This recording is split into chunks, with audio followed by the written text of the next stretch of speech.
everybody? Welcome to another episode of Proficient Fans. My name is CB, and with me is Clay Haggard. Clay. Go green. Go white. Game day, bitch. Yeah, dude. Let's go. 5:15. I'm really glad it wasn't during our pod. Oh, yeah. I'm eating a cracker. I don't care. I showed up to work yesterday, and all these blue guys were sitting there going, Losers. they're all sitting there going, y'all look like a championship team. I'm like, I know, right? So it felt good, man. This has been a wonky tournament. Yeah. To say the least. I don't know. As long as my Spartans are in it, I'm good. Yeah. So. What do you got, man? Anything? Nope. Me neither. St. Patrick's Day was fun. It was a good time. Yeah. Good time. I wasn't happy about getting up, though. No. I was like, I might have retired this year. Yeah, I think I got just under 4 hours. Oh, damn. It was brutal. Yeah, I don't remember what time I went to sleep, but it was just waking up and like everything was just so rush for me. I was like, this is dumb. Like I was angry about it. Yeah. Although I'm not mad at T's idea of going to Chicago next year. That would probably be pretty cool. Yeah. So, I got nothing, man. Pretty low key week. Yep. It's been good. It's also only been like 5 days, so I know, right? It's not like a whole, we haven't had a full 7 day week. It was like Tuesday Tuesday night, especially. Yeah. So all we had to do was get through a couple days before getting back together. So, but we definitely did have a lot of basketball news, bro. I think we should just get right into some March Madness. If you're good with that. 100%. So. Tournament started last Thursday. We never really talked brackets this year. Never kind of like went through the whole bracket. But I'm glad we didn't because you and I would have looked like fools. Oh yeah. We would have been awful. So off. Like I'm pretty sure, let's see, tournament started Thursday. By Saturday morning, if I'm not mistaken, or no, was it Friday morning? Friday morning. No perfect brackets anymore. They couldn't even get out of the round of 64. Usually someone makes a little run, dude. Sweet 16, Elite 8. But for everyone to be out day 2 is wild. Yeah. I think it all starts off on the Thursday when everything kicked off. And, number 13, Furman. Dude. Takes down number 4, Virginia. Oh, my gosh. That's crazy. I think I had all the scores here, too. Let me... Oh, geez. No way I'm reading this. It was... You're going to Furman. It's blown up so much I can't see the first round. I'm like, you got to go back. I know. I don't... Go back. 67-68. I'm not even going to look at scores anymore. That was too difficult. Yeah, I mean, all in all, not too bad. I got it on my phone, so I could just do it quickly. But, that one was the first stunner. We were sitting in, I was at work, and we were keeping tabs out. I wasn't watching on my phone, but we had the score up. And my man Victor go like this. He goes, "They just fucking lost." He went and found that. Is he a Virginia fan? It was fucking up his bracket. Okay, I didn't know when he said "we" if it was like a. No, he's like they. Okay. I was just because I was like, wow, Virginia fan. I kind of wanted to discuss. One of my best friends is he went to Virginia. So, okay. Who? Dave. He's down in Chicago. You haven't met him. But he went to Virginia and. He was there when the Barbers were there. Mm-hmm. I was like, what was that like? He goes, dude, they were royalty. Yeah, but anyways, I was keeping tabs. I pay attention to them a little bit because of him. Mm-hmm. His other school I pay attention to just because I hate them. So, fair. Yeah, that was a stunner by all means. Did you see the shot? I mean, you had to see the shot or the play. Yeah. Fucking, I'm sitting there going, why didn't this kid just like hold the ball? Mm-hmm. You're gonna get fouled. Mm-hmm. Like you didn't need to make a play. You just need to hold the ball. Sometimes in high pressure situations, man, some people. I realize I don't want to say the moment's too big. Because I think that indicates that someone can't do it in that setting. But when the stage is high and the lights are bright, man, and the spotlight's on you, I mean, you see it in athletes all the time, and you're going to see it more in college athletics. Sometimes they just space. Mental errors. That was. It's honestly the worst part of sports. A physical error is acceptable sometimes. Things happen. A mental error, it's always tough to get by, not knowing how many outs are in the baseball game. You know what I mean? Not knowing the shot clock in an NBA game. J.R. Smith, Chris Webber throwing it out there. yeah, no shit. So, but hey, I tell you what, it makes for exciting college basketball for us as fans, seeing a school like Furman make it. Yeah, and even better than that, how about number 15 Princeton upsetting number 2 Arizona? When that happened, I threw my hands in there. I go, my bracket's fucked. Yeah. I had them going to the championship game. I had Arizona in the Final Four. Yeah. Yep. I was like, you got to be kidding me. Man. Yeah. I mean, congrats to Princeton. Holy cow. They won last night, too. I was going to say, spoiler alert, like, once we got down here, because I was kind of going through, like, the days of progression. No, it doesn't matter. And then number 15 Princeton takes out number 7 Missouri. Next round. They're going to the Sweet 16. And the rest of the student bodies in the library. In the library studying. Fucking silly basketball. I'm going to own a basketball. Hey, guys, team. Our sports team won. Yeah, right? Yay, sports. They're like, oh, that's cool. I'll maybe own one later. And then we had Friday basketball. I mean, by far, easily the biggest upset in the entire day. Number 16, Fairleigh Dickinson, defeats number 1 Purdue. Me and my dad, we just got back from the movies, and we flip it on, and there's like, I don't know, not even 5 minutes, probably like 3 minutes. And we start watching it, and we were both the biggest FDU fans for like 15 minutes. Right. We're like, come on. I can't even remember their freaking name. FDU. I don't know if it was like the Wildcats or what, Knights. Yeah. I think it was the Knights. That sounds about right. FDU Knights. But I was blown away, dude. I'm a little upset because Sparty couldn't get it done against them twice. Like, you got big Zach Edey. We just could not shut him down, and FDU wasn't big. Good for you for the Knights. Thank you. And he had to look it up. I wanted to know. Hey. I am shocked. I thought Purdue's good. Obviously, they were going to lose to us anyway. I had them, so it doesn't matter. But you know what? I'll take a little Cinderella story. Yeah. It took out the team that, like, I almost, if it wasn't for me being a fucking huge Spartan, I looked at it, I'm like, we played them twice, we can beat them. Mm-hmm. You know what I mean? Like, at the end of the day, and I was telling somebody the other day, I was just like, if a team can just get out and just start outrunning Purdue, yeah, they can't keep up. They have to play slow ball because they have to play as fast as Edey can run. Yep. So it was like, I'm like, you outrun them, it's a wrap. And that little fast team that, a little small, they were way smaller. Mm-hmm. I think they were like the smallest school in the tournament this year. Considering I had to Google what FDU was, because I was like, man, I can't remember who this is. FDU. I was like, I got to Google it. Because I was like, Florida, I'm trying to figure out what, and no, I wasn't guessing Fairleigh Dickinson, but kudos to them, dude. It's awesome.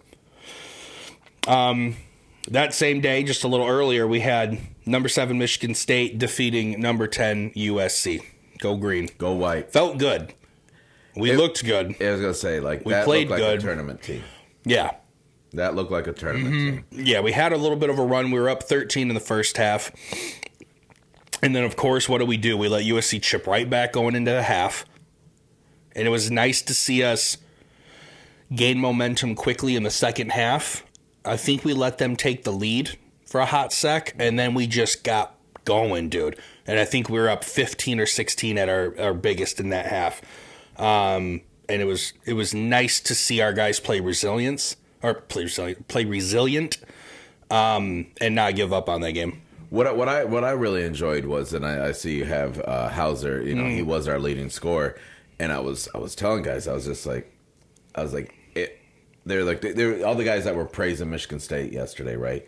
I was just like, it's because Hauser, you know, they're like, well, Walker did this, and they were talking about Hoger. I'm like, I get it, but I was just like, when Hauser actually plays well, there's not a team in the country that can beat us, because all those guys that everybody's mentioned, Hogart, Hall, Akins, and Walker, they're consistent. Yeah, they're consistent.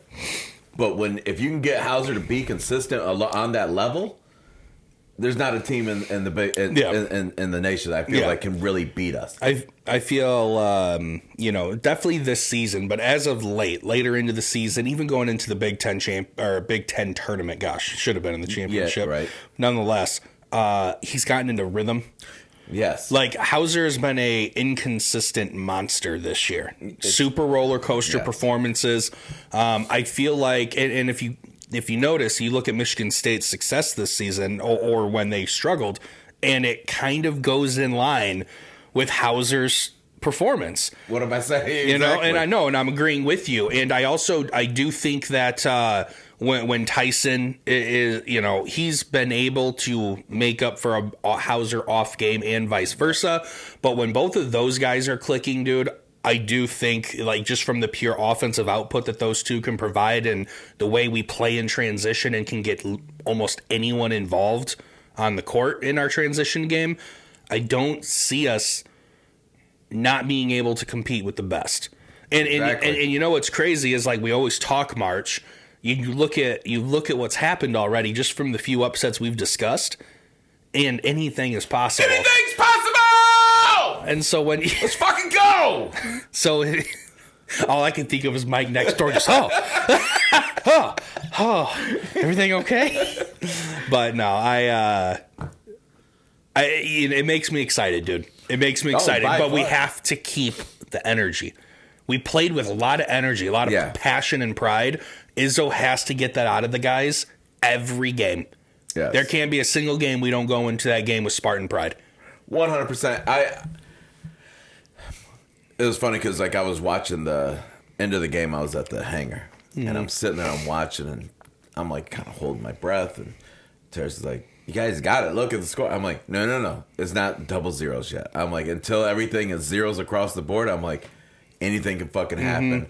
I was a little stressed there for a minute. Like, I know other folks. I mean, dude, the Iowa game. Yeah. The Iowa game, almost, when you look back, it almost feels worth it. Yeah. It almost feels worth losing that game the way we did, because in a minute and 31, we gave up 5 3-point shots, gave up the lead, and lost in overtime. I was just like, there's way too much time to just be like, hey, yay, we won. No, we didn't win, you know? I was sitting there, and, like, the game ended, and somebody had nothing to do with it. She didn't even say it that loud. But I heard her say, go green. I go white. She's like, thank you. And I was like, got you. Sissoko played really good defense. He wasn't an offensive threat, but I never really think of him as, you know, us riding or dying with his offense. It's more how much can you contain? That the other big guy down there. So. He's going to get his offensively. What we need him to start doing is attacking the boards a little more aggressively. Yep. If we're going to, because Michigan State has been shooting well, very well. First of all, they've been shooting great from 18 feet. And I know you and I are both fans of being able to hit mid-range jump shots. Mid-range jumpers wins games. And I tell you what, dude, like, Michigan State, I haven't seen a team shoot a mid-range jump game better than ours. No. We shoot consistently, and when we're getting hot from three-point land, when you got Walker hitting them, Akins hitting them, Hauser hitting them, when you have all three of those guys hitting shots and you have that nasty rotation, along with the ability, mostly, I would say, Jaden Akins, then being able to create space and drive. He drives. He's one of the best drivers on our team. I I feel like it's going to be able to spread out the floor, and I think we're going to find a lot of success with that. Yeah, my big concern is just them realizing that a lot of these schools that are that aren't supposed to be here, and they're going to be here next weekend, and even who we play today? I can't think. Who do we play today? Marquette, yeah. These guys, they're not gonna be big misses. Mm-hmm. They're coming to be on these small schools. They're hot. They're confident. They're that's the reason why they're winning. They're just like, hey, we're not gonna miss. They're making free throws. Pressure moments. They're just like, oh, fuck it. We're supposed to be here. We're not even supposed to be where we're at this close, and we're here. We got this. We have to pull away. We have to just show dominance right away. This is my feel. I know this is what everybody would prefer us to do, but you have to start pulling away very quickly, because if not, the tides will turn in a moment. Yeah, and it's March, baby. You can't catch it. You know what I mean? Like it's. I'm a little nervous because once again I love how our whiteboard is your laptop because you have it so big there. Yeah, but. I was gonna mention that free throw situation we got going on. Yeah, we shot 15 to 25 from free throws, and I put in there, I said that's unacceptable if you want to win a championship. 10 free points gone, and I'm gonna point him out because he's one of the leaders on the team. But Hogard, holy cow, buddy, gotta make him. In clutch time situations, I think we were up, I want to say 6, but that's 2 possessions, and they had over a minute. And once again, we know what can be done. What can happen. And so I was like, man, and they were all 1-and-1s too. Like, you know what I mean? So it's not like he was getting a second shot. No, like you're missing and giving the ball back. Yep. And it made me nervous. And I'm going to be honest, USC wasn't shooting the greatest. We both shot as teams, I think, in the low 60s, like 60-some percent. And I would say that's low for championship standards. And I'll be honest, if UFC could have stepped up a little more there and at the end of that game and hit some big shots, we could have been having a whole different discussion right now. So, ball don't lie, count your blessings. It is what it is. But we need to get that done, and I want to quickly 41 and 48% from feet. Oh wow, wow! I was just like, man. I'm like, man. What was our 3-point percentages? 3-point that was 35.7. Okay. I was gonna say free throw. They were 87.5% from the free throws. Now they only went to the line 8 times, so that's great defense. Yeah. But we went to the line, 15 out of 25, and we're 60%. Yeah. Which, once again, entirely way too low. Yeah. 40-some% shooting. Yikes. Maybe it was the free throw, the little 15 out of 25 that put the 60-ish in my head. But, I mean, to my point. To my point. So just to quickly cover some of the stats that we had Joey Hauser, 17 points, 8 rebounds. Tyson Walker finished with 12 points, 6 rebounds, 4 assists. Jalen Akins. Yeah. Why did I say Jordan? Is Jordan Akins the tight end that used to be with the Texans? That sounds Sir about Jordan right. Akins in the NFL. Jalen, right. I corrected it though. I felt it. But Jalen Akins, 12 points, 6 rebounds, and AJ Hogard finished with 11 points, 3 rebounds, 5 assists. I will also quickly say, when it comes to Hogard, and maybe I'm dogging him just because I think I've been most impressed with his ability when the basketball's in his hands this season. He's in a little bit of a slump. I hope he breaks out of it against Marquette. Marquette's an aggressive team. They'll shoot the ball. They'll drive the lane, and that is exactly how AJ Hogard plays his best. Yep. And I hope that he can get comfortable, get that spatial awareness back. I feel like he's kind of forced a lot when he's been driving lately. Where normally I feel like he'll get in, dude. He'll stop his dribble in the paint, turn around, kind of figure some things out, look around, maybe do a quick you know what I mean? Yeah. He's nice with it, dude, and I haven't seen that from him in a couple games. So I think that's going to be one of the guys that I have my eye on tonight, hoping that he can kind of get some rhythm back and get some maybe. I'm expecting find that comfort zone. Pretty strong game from him. He was on the team last year. He knows that what happened last year was an unacceptable thing. Yeah, I think he's just one of those guys that him and Hall. I think between those two, I think they're going to be our point scorers today. Okay, they're due. Yeah, Hall especially. I'm just sitting here thinking about it more, and I'm just like, they're both. I don't what year are they? I think juniors. Yeah, both juniors. They know they got to make a change, especially if they want to even think about going into the draft this year. Mm-hmm. You know what I'm saying? Like, this is where, when you're a junior, this is when you're thinking about it, and what better time to advertise than during March? So, right. So yeah. Now going into, I want to say Saturday's games. Yep. I did want to also mention we had one more big upset that we didn't cover before we got back into our next game. And that was number 8 Arkansas taking out number 1 Kansas. I think it was last night. Yeah. I had Kansas in the finals. I had Kansas going I had us beating Kansas in the finals. I didn't do any money brackets this year. Yeah. And I was like, you know what? This is a great year to fanboy out. Sparty wins it all. I haven't done that in like a couple years, man, because I've been trying to like win money, and I love my Spartans, but I really haven't felt championship roster energy from them as of late. Right. But nonetheless, the only one. Go ahead. Oh, I was gonna say Arizona fucked me, and Kansas. They didn't fuck me too bad, did they? Nah, they didn't fuck me too bad. So I'm okay with that. But I mean, Arizona fucked me. But yeah, no, that was, I had a soda on it. I bet a guy, he's just like, bitch, a diet cherry Pepsi, Arkansas, Kansas. And I was like, you're on. And, well, the thing is like, he always, one of our detailers, they always bet basketball games, football games. So they were just betting sodas, keep it fun. And,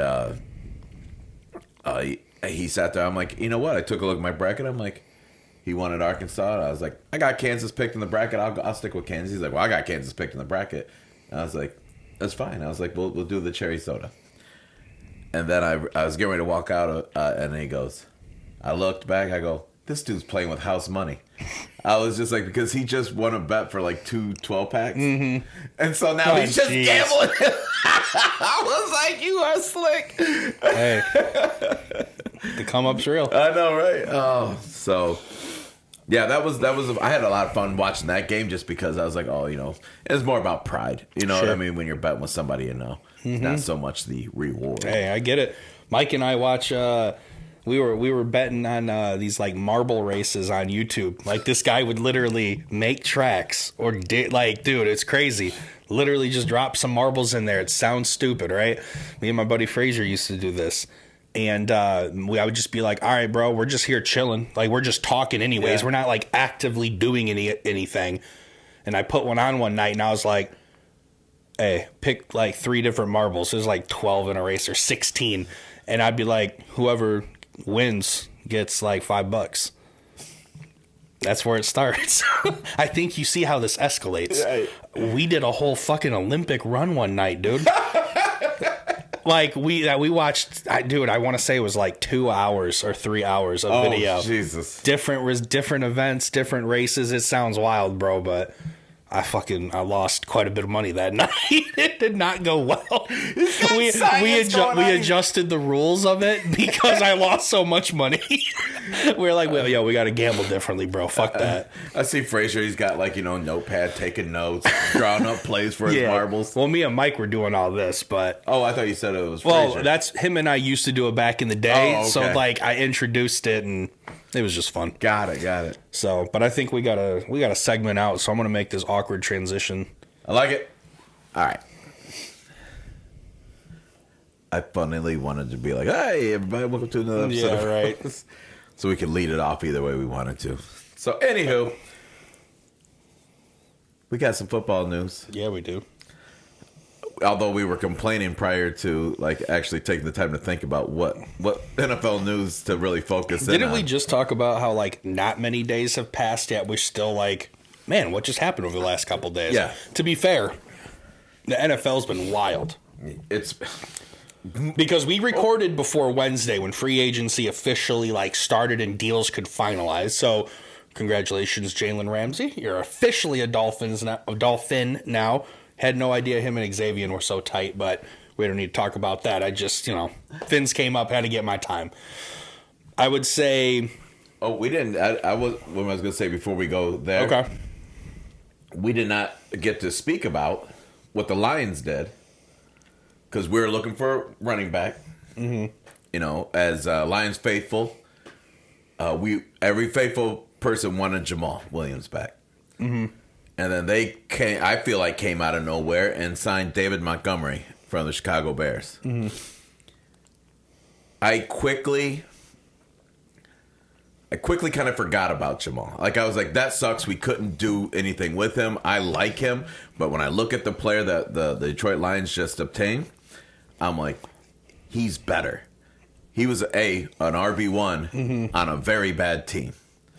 And he still did pretty gosh darn good last year. So I'll we give him this fucking fantastic offensive line. I think that that's a dangerous. And if we can keep DeAndre Swift healthy, well, that's another thing. He's good enough to, if DeAndre Swift goes out again, to carry the team. He's talking about David Montgomery, by the way. Yeah. Did you say David Montgomery? I thought I said David Montgomery already. Maybe you did, dude. Maybe I missed it. Yeah. I don't know. I'm sorry. The whole time I'm just like, David Montgomery. Are you going to introduce him or what? I was just making sure. Yeah, so, David Montgomery, I thought I did. If I did, maybe, maybe you did. That's what I'm saying. Now you got me thinking. I don't know. Remember. Hey, watch it back. Yeah, right? I will. So, anyways, I'm like, we're in a better situation. We essentially had to use Jamal as an RB1 for a majority for a lot of games this season. Yeah, 17 touchdowns worth. Just a reminder. Yeah. But yeah, continue. But and it just sucks. But come to find out that we ended up with David Montgomery. Jamal Williams does find a home. Mm-hmm. Very happy for him, and I'm still a fan. I'm still liking all of his posts and all that shit because I like him, even though he threw a shot at my Detroit Lions. Mm-hmm. And apparently, I haven't seen what the contract offer was supposed to be, but he said it was disrespectful, and I'm just like, he better, whatever contract he signs better be more than what we signed David Montgomery for. Yeah. If what we offered you felt was disrespectful, because I thought that the David Montgomery was that's 18 mil, 11 guaranteed for 3 years. Mm-hmm. And I was just like, I like that. I'm okay with those numbers. Mm-hmm. I like it. And then Jamal goes to the New Orleans Saints. Mm-hmm. He found himself in a really good situation. Yeah. You and I both been very high on the Saints, you know, and on the potential that they have down there. And he found himself in a great situation, but it was for, 12 mil, 3 years, 8 guaranteed. And I was like, what the fuck did we offer you? Right. Like, we didn't offer you more than that? Like, I just had to assume that we would have offered him more than what that contract was. I thought maybe I'm wrong on this. I thought news broke that that someone kind of low key confirmed that the Lions offered exactly what they're going to almost pretty much give David Montgomery. I saw that. Like, I thought it was just a little less, and then it ended up being the same, if not slightly more than what he signed for with the Saints. And I thought that's what the controversy was. Is it was like, it's the same thing as the Juju Smith-Schuster situation. Yes. You know what I mean? Yep. Where the fucking team gets rid of one guy and brings in another and pays him the exact same amount. Yeah. If you, market value, you got to, you got to know. I mean, it's what it is. Yeah. So. I think it was Jacoby Myers. He went. Might have been. He left and went and signed with, I think with the Raiders, and got like 3 years, $33 million. But then they went and signed Juju for 3 years, $33 million. And so he was like, oh, it's like that? basically they're just saying, we like this guy more than you. We're going to pay him the same, but we like him more. Yep. So he felt a little slighted. I get it. Well, I mean, Juju ain't going to do shit in New England. No. He's going up against Jalen Ramsey. Let's go. Feels better saying it in that context. Right? Thinking of him on the field there. Who's their second best? Oh, Xavier Howard's over there. Don't worry about it. Don't worry about him. He got old legs. He is getting a little older. But no, Jamal, the Saints, and I think getting Jamal not knowing what's going to go on with Alvin Kamara down there, is a great contingency plan. Yeah. So, I'll still be rooting for him, even though, like he said, we disrespected him. Sure. He can't tell a man his opinion or how he felt. Now, Tuesday, though. No, Wednesday.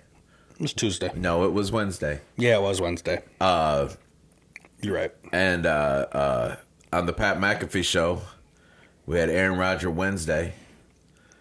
And I tuned in. I watched it live because I was like, I want to know. Mm-hmm. And essentially, he has agreed to be traded to the New York Jets.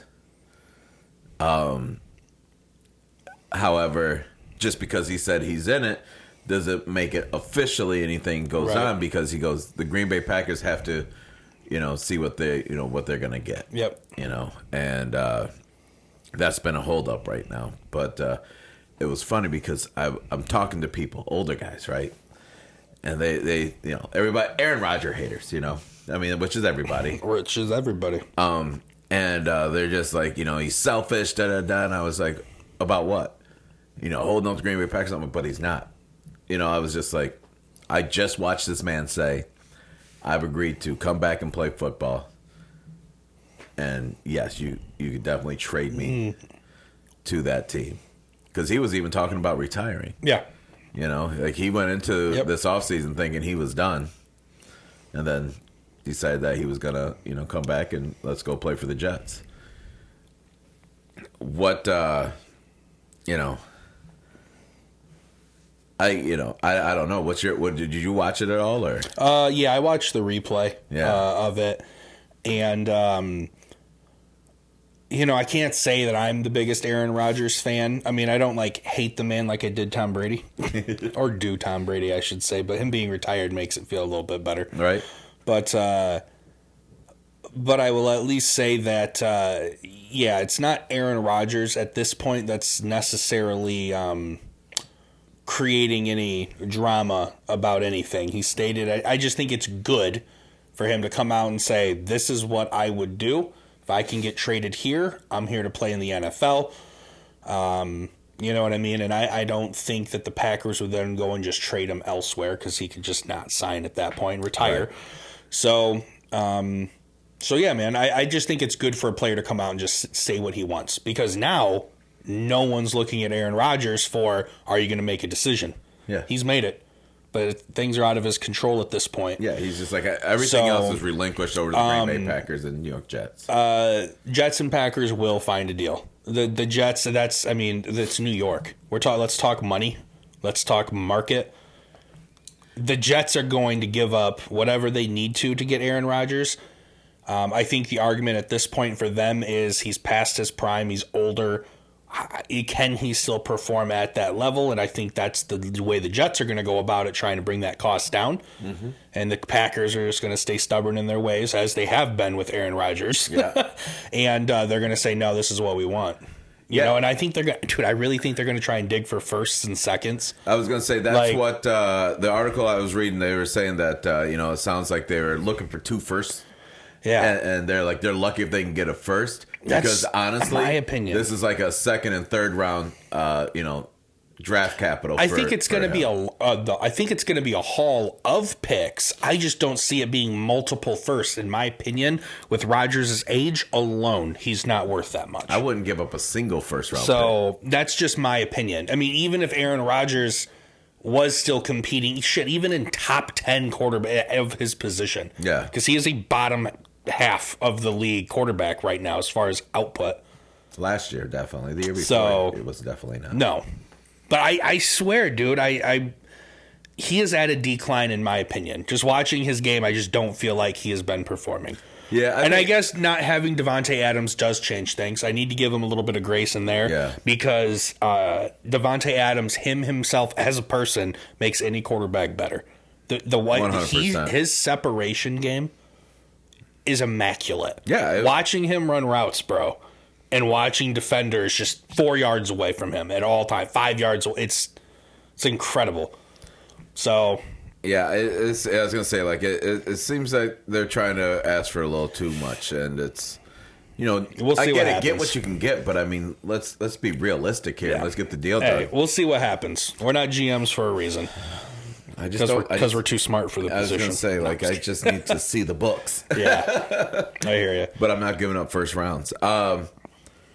Then, staying with, I would say current players.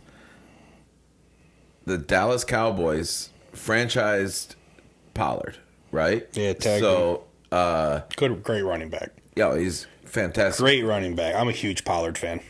Which, I mean, I believe that at the beginning of this season, you were saying that he's going to end up overtaking Zeke. Mm-hmm. And that's really official now. Yeah. No shit. Because Zeke is not a Cowboy. Yeah. He is cut. He's no longer there. He has been released. He's a free agent.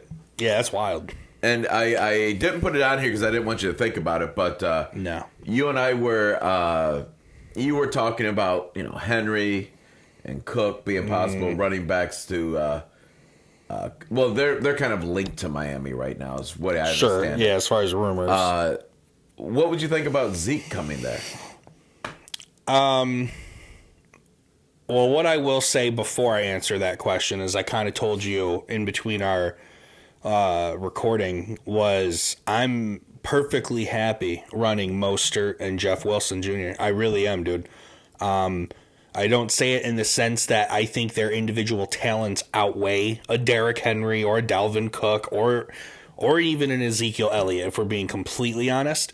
But they also averaged it was either 4.9 or 5.9 yards per carry. I can't remember which one it was. I know that's a big difference in the run game, but it was in that vicinity. And, I mean, that was, half a yard higher than Derrick Henry averaged all last year. And he was on pace to have a... Are we good? Hold on. Ooh, hold up, guys. Can't remember which one it was. I know that's a big difference in the run game, but it was in that vicinity. And, I mean, that was, a little video editing for you there? Yeah, maybe. And he was on pace to... You just started right there. That's fine. Yeah. All right. That was a little scary moment. Yeah. Okay, we're good. Sorry. But Derrick Henry, I was going to say he was on pace to hit another 2,000 yards. Again, dude, that dude's a monster before he tore his ACL or whatever he did to his knee. I don't know if it was ACL or not, but yeah, any of those guys would be cool, but I am content with what we have. Now, to answer your question, though, as far as would I humor Ezekiel Elliott, I really haven't... Excuse me. Wow. I really haven't been the biggest Zeke fan. Like, at all. Even his rookie year. Like, I mean, he was a monster at Ohio State. Maybe that's why I never really jumped on the Zeke bandwagon. I've always appreciated hard-nosed runners. So, he definitely has my respect there. But he's just never on my radar of fandom. People I follow, let's say, or root for. However, he's a veteran. He's been there. He's smart as shit. Like, he knows the game of football. So if we signed him, cool. But with his inability to stay on the field consistently, I would have to say he's not going to be making these big boy vet bucks. Right. I wouldn't sign him for that. I would probably do that for Derrick Henry. I feel like he's earned it and deserves it. Even though he really hasn't proven himself since he's really come back. Come back healthy, because I think he played like a playoff game and it just didn't go well. They ended up losing that. But point being is, I'm a little biased. I'm a big Derrick Henry fan, so I wouldn't mind paying him a little bit more just for the sake of saying we had him as a Dolphin for a little bit. But no, man, I would say Zeke is probably third on that tier of those three specific running backs for me. I wouldn't hate it if it was for the right price, but I won't say I'm hoping that happens. It's funny, like when you, let's be honest, I'm going to go back to, David Montgomery, right? Mm-hmm. $18 million for 3 years worth of work. That's a lot of money, right? And I'm just sitting here like, but yeah, I look at that like when I'm looking at the roster, and I'm like, oh no, I like that. That's a great value because of the fact that 3 years, and we're on the precipice of a Super Bowl win. I was just like, that money makes sense. That seems like it's going to be so. Yeah. I've always liked David Montgomery, and I feel like he's never gotten respect. No, well, and his press conference, he was just like, look. I need to block. I'm blocking. He's just like he's all about whatever needs to do. He's like, if Jared Goff needs water, I'll go get him water. Yep. He's just I saw those headlines. I was just like, let's go, man. Like I like that kind of. I mean, that's definitely the energy you want. Yeah. Like, let's go hit. Kind of breezing through it, but I mean, we got the Falcons traded. This one threw me for a loop, and I remember when this happened, and I wanted to put it in the notes, and I didn't put it in until today. But the Falcons traded to get tight end Jonnu Smith, and he's a top tight end right now. Yeah, a little bit. So because he's on that upper precipice. Becoming that conversation. In my opinion, when he was with Tennessee, I feel like he had a huge season with Ryan Tannehill.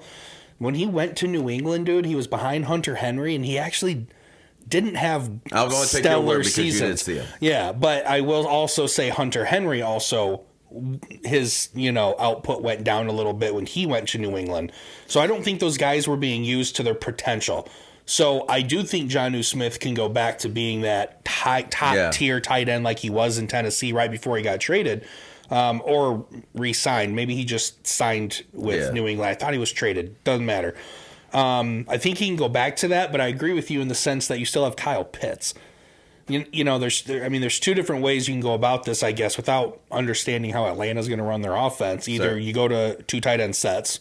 That's the only thing I could think of. And you just kind of run the ball and really fully commit, or you're bringing him in for a little bit of veteran depth, and it's one of those things where if Kyle Pitts needs more breaks or isn't maybe struggling learning the playbook, I don't know. I really haven't followed him like that. No. Whatever it would be, you do have that second guy. It is always nice to have that next guy. Part of me was just like, are they going to trade Kyle Pitts to get more draft capital? Yeah. Because that's immediately what I thought. I was just like... I mean, could be. I was just like, oh, man, like... He hasn't had the opportunity to really show what he can do. Sure.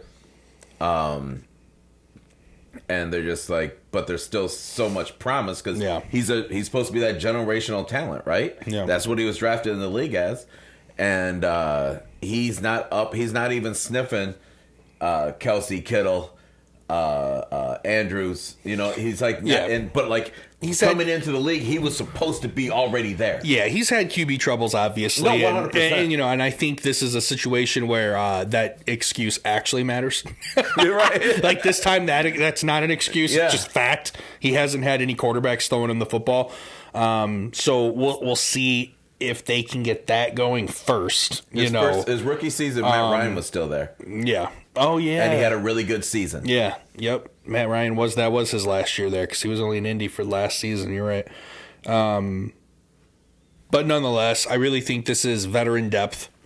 I'm not really overthinking that move or anything by Atlanta. It just is what it is. And I think Kyle Pitts bounces back, dude.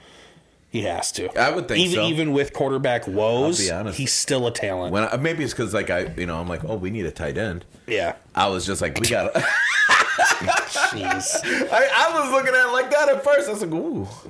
I'm like, have him in there? And you're giving up Jared Goff to get him? Okay. And then try and take a QB? Maybe. What a wild turn of events. I like Jared Goff. That'd be crazy. But we top 6 pick. We're gonna fight. Atlanta just needs a QB. So it popped in my head like, what if a scenario like that went down? I like Jared though. I'm not saying I want to trade him. Sure. But I'd have to really. Well, I don't think that's a possible trade that's going to happen. No. But I'm just sitting here going. No. I would have to think on it. Mm-hmm. I got to chew on that one. I mean, you just said generational talent, nothing to think about. I know. Well, no, I shouldn't have to think about it. But your quarterback's the fucking captain, right? So. Well, now it's Kyle Pitts. Right? Like, I don't know if I'm ready to put the whole realm over there.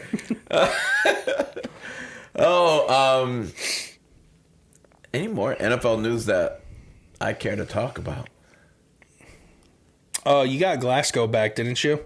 Yes. How'd that feel? I feel like a lot of you Lions were like super pumped. I haven't really. I mean, like, is he just a super solid player? I mean, yeah, he's. Oh, I mean, okay. you know, like, Right. like I looked at the money once again because this is contract season. I looked at the money. I'm like, cool. No skin off our teeth. Solid player, guaranteed. He's consistent. I know what I'm gonna get. I'll take it all day. So.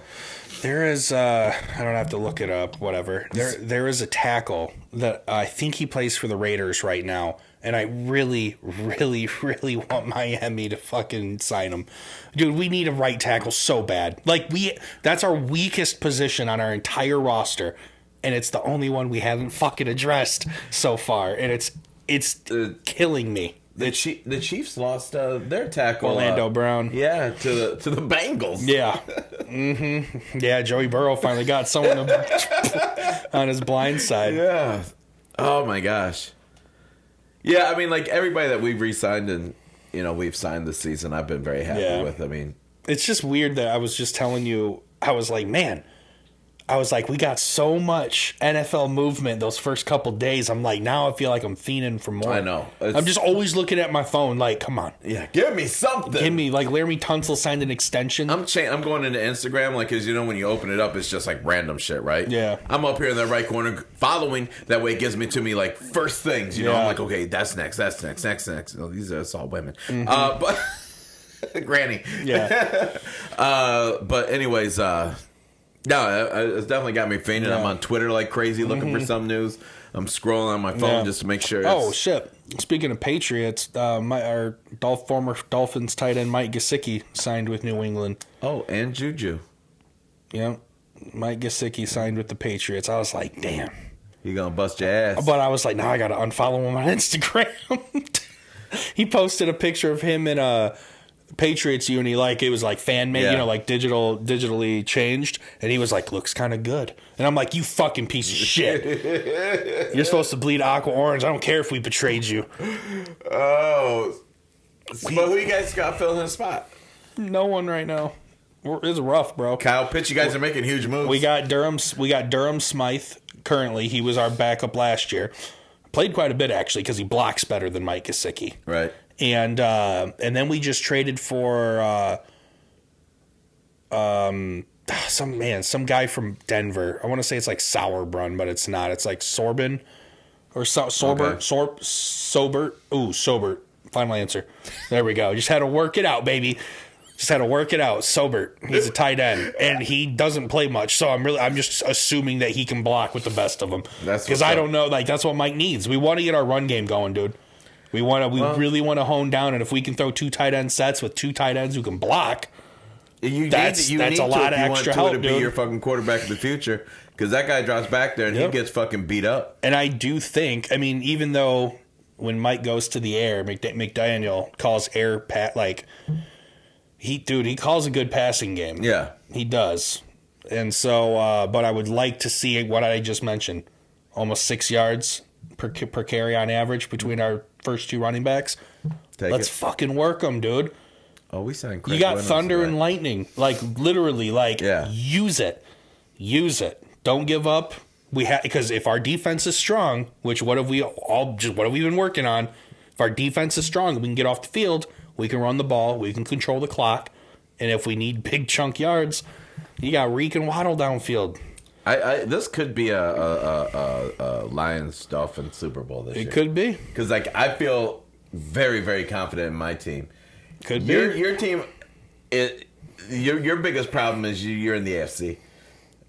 Yeah, there's a gauntlet over there from good teams of future Hall of Famers.